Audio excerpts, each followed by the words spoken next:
I'm Heather, and this is the Living with Addiction podcast, where I show you how you have more power than you realize when it comes to helping yourself and your child that's struggling with addiction.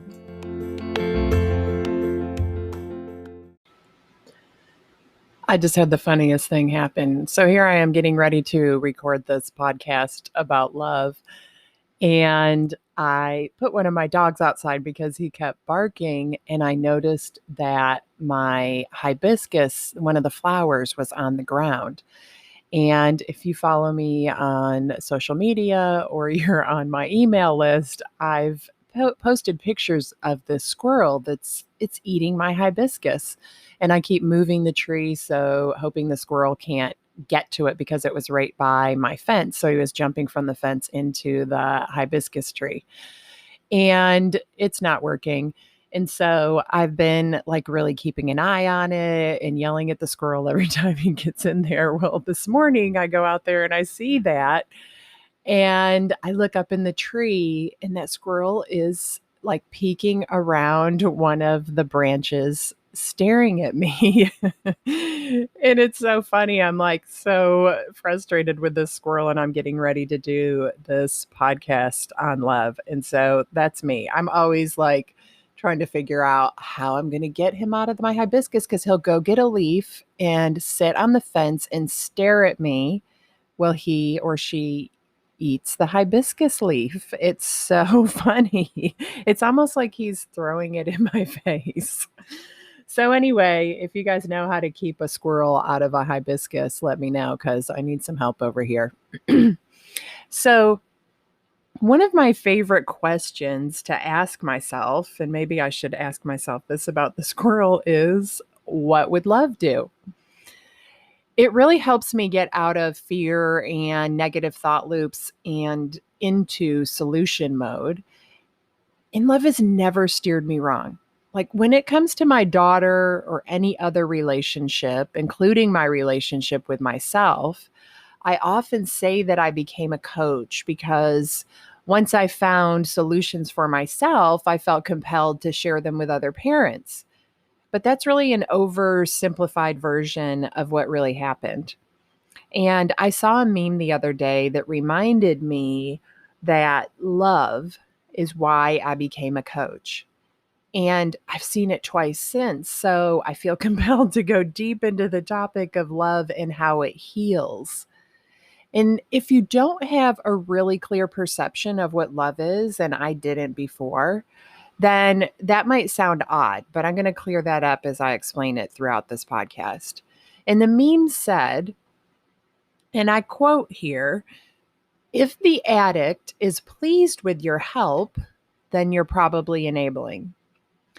If the addict is pissed as hell, you're probably helping the person you love." Honestly, you guys know that calm is my superpower, but this kind of messaging really pisses me off because it represents so much of what's wrong in the way we view addiction. I think it destroys relationships, adds to the stigmas of addiction, and I think it destroys hope in a parent that just wants to love their kid. And it insinuates that in order for you to be doing things the right way, and I'm air quoting here again, that you will have to have a bad relationship with your addicted child. In fact, the relationship should be full of anger. It insinuates that they won't respond well to strong, loving boundaries, or that boundaries push people away instead of making them closer. It also insinuates that if you have a good relationship with your addicted loved one, then you're doing something wrong. We're fed that message from so many sources, and it never sat right with me. It never felt right to me. In fact, it went against everything in me as a mom, and as a human in general. In my experience, and this is just my experience, when I was married to my daughter's father, who's an alcoholic, and in my experience with my daughter, not enabling never caused me problems in either relationship. In fact, not enabling, having boundaries, and being consistent made my relationships with my daughter and my ex better. I only had a problem in those relationships when I was enabling because I felt like a victim of their addictions. I felt like I had to do things I didn't want to do, even though I was choosing to. And then I would get mad at them for choices I made because I wasn't owning my choices. And that's when those relationships suffered. When I was inconsistent, scared to say no because of fear they would be mad at me, and I was all over the board with my reactions and emotions, my relationship with my daughter was awful. She hated me. And I can't say that I blamed her. Sometimes I would do or say things I regretted out of frustration because I wanted her to change and I didn't know what else to do. I wanted her to change, so I didn't have to deal with the discomfort of saying no. So I kept saying yes and getting mad for her because I was saying yes. So that meme really has it backwards. If the addict is pissed as hell, you're probably enabling and blaming them for it and engaging in arguments trying to prove that they're wrong and you're right. You're probably also being incredibly inconsistent because you want to change your reaction to the situation, but you don't know how, so you keep flip flopping. That's exactly what I did. If the addict is pleased with you, then you probably have strong, loving boundaries, show up in a consistent way where they know what to expect from you, and they probably even feel supported by you. That really is the reason I became a coach. My mission as a coach is to show you that you can show up with love for your child and not enable them, to show you love is an approach that works. And part of love is educating yourself, focusing on what you can change, and getting help with making boundaries and being consistent. So, if you're scared to set boundaries, scared that it will hurt your relationship with your child, ask yourself if messaging like this is part of the reason why you're scared to try.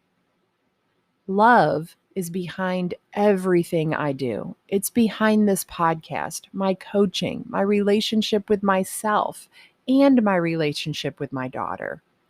If you're struggling to have a good relationship with your child, or you don't like how you're showing up as a parent, I'm going to repeat this. Ask yourself if you're afraid to show up with love because of messages like this.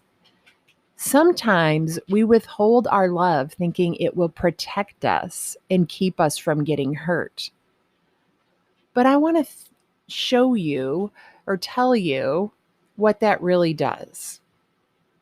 It denies you the experience of love. You're the one who is feeling the denial of love, not the other person. You feel the withdrawal of love, and instead you feel whatever feeling you replace it with. It's so interesting that we see this as protection, but it causes us great suffering. You're just hurting yourself ahead of time. So imagine saying what you're doing out loud. It would sound like this: I don't like what you did, so I will punish myself by feeling negative emotion about it and reacting in a negative way towards you. And this is always optional. We don't have to put conditions on our love. We don't have to deny ourselves that loving feeling when someone doesn't do what we expect them to. Once I realized that I was trying to protect myself, but I was walking around angry and bitter and uptight, I realized like how counterproductive that was. I was trying to protect myself, but instead I was just hurting myself even more. And honestly, I did have to be brave and vulnerable to lean into love. And I had to remember that love never hurt me. It's not the love that hurts. My thoughts about who people are and what I make what they do mean about me, that's what hurts me. And I want to repeat that in case you missed it. My thoughts about who people are and what I make what they do mean about me is what hurts me. So, say your child steals from you. It doesn't hurt because you love them. It hurts because of the meaning you assign to it, such as, I'm a terrible parent, I failed, my child doesn't love or respect me. Or you could choose to think, my child's brain is hijacked by drugs, and I need to put boundaries in place that protect me, my valuables, and my relationship with my child. Those are two very different responses, and they will produce very different results. Now, play it out in your head. Like, see that second scenario is loving for everyone involved and doesn't cause anyone any additional discomfort. It's clean pain. When you respond with love, it's clean pain because love feels good and provides the best solutions. And once I understood that, it opened the door for me to figure out ways to be able to feel that love that I missed feeling. And I just wanted to give my daughter love. Part of my heartache about her addiction was just how much I missed loving her and expressing it and feeling it. And in order to open up to her, one of the things I had to allow myself to let go of was the idea that if I didn't constantly tell her that I disapproved of her addiction, that she would think I was okay with what she was doing. I had to understand that this is an act of acceptance, not approval. I can let that go. I can trust that she knows. And acceptance and approval are very different.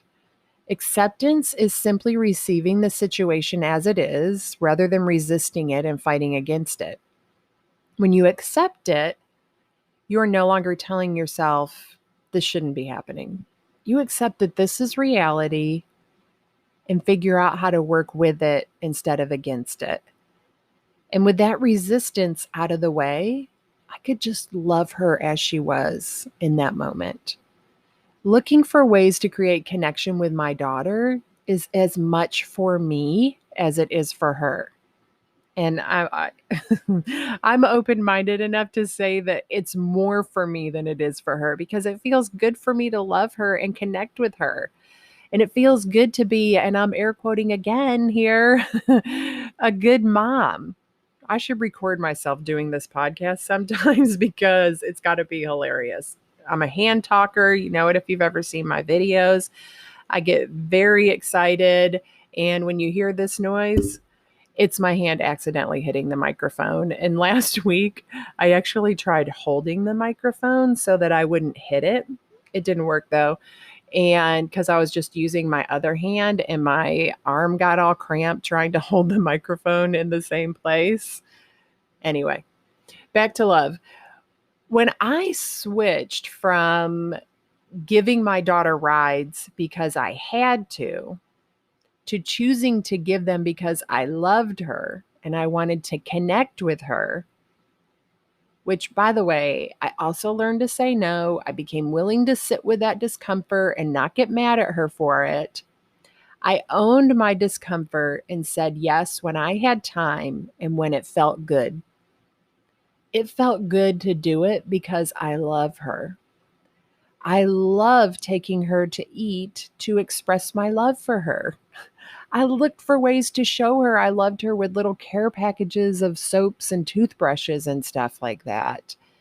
I gave myself the pleasure of giving her a gift and feeling my love for her, and I gave her the pleasure of receiving my love and a gift. Because I can assure you that she needed it every time she received it from me. And I needed it every time I gave it to her. I can't even imagine how I would feel today if I hadn't opened up to that love. And just saying that brought tears to my eyes and made me feel very emotional because I could instantly feel that dark place I used to live in. I would not be the same person. And I wouldn't have the privilege of sharing things like this with you. I would be brokenhearted and alone. And I probably wouldn't have a relationship with my daughter. And the thought of that just breaks my heart. And I am so grateful that I found a way to show up with love and do what felt right to me. Because I can still remember the first time my daughter had a run-in with the police and I had to pick her up from the police station. And a friend said to me, she knows what she did wrong, and what she really needs right now is your love. And I could feel a universal truth in what he said, but I didn't know how to do it at that time. I was too scared, and I was still desperately trying to control her. So I did the only thing I knew how to do at that time.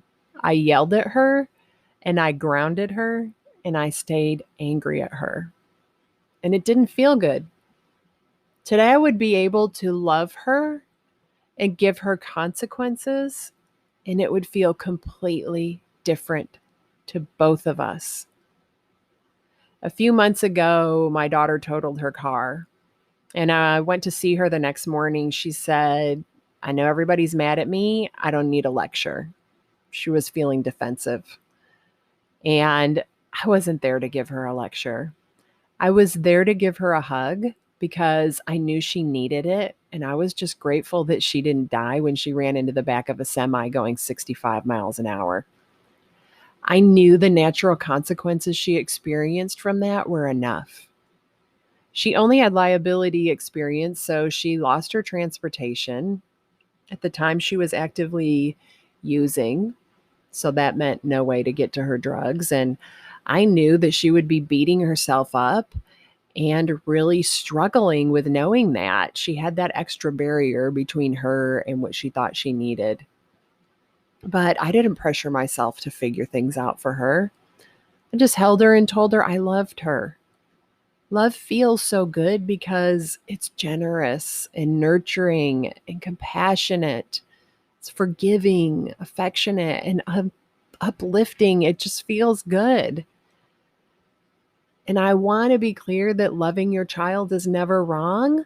I know we get that messaging sometimes, and we fear doing things that make us feel good for them, but showing them you love them and telling them you love them is never wrong. We get to feel love no matter what they do.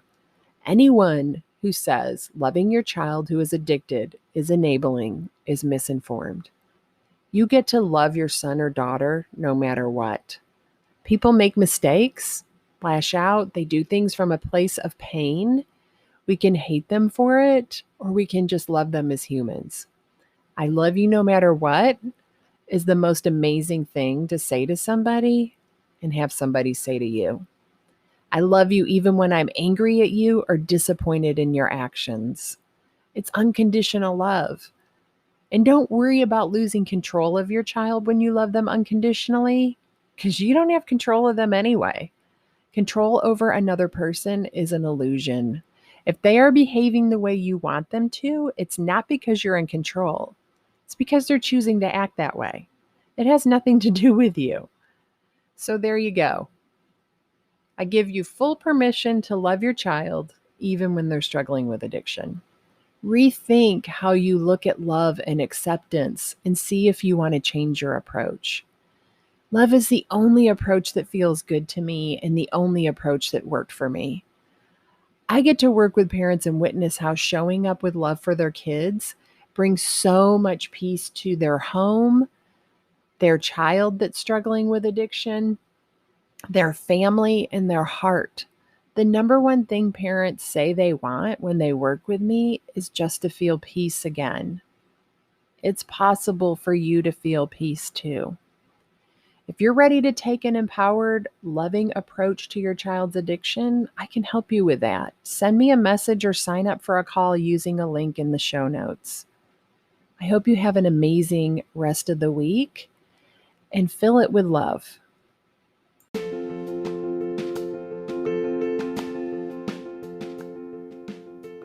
Thank you for listening to this episode. If you want to learn more about my work, go to heatherrosscoaching.com. If you want to help other parents who are struggling with a child's addiction, you can do it two different ways.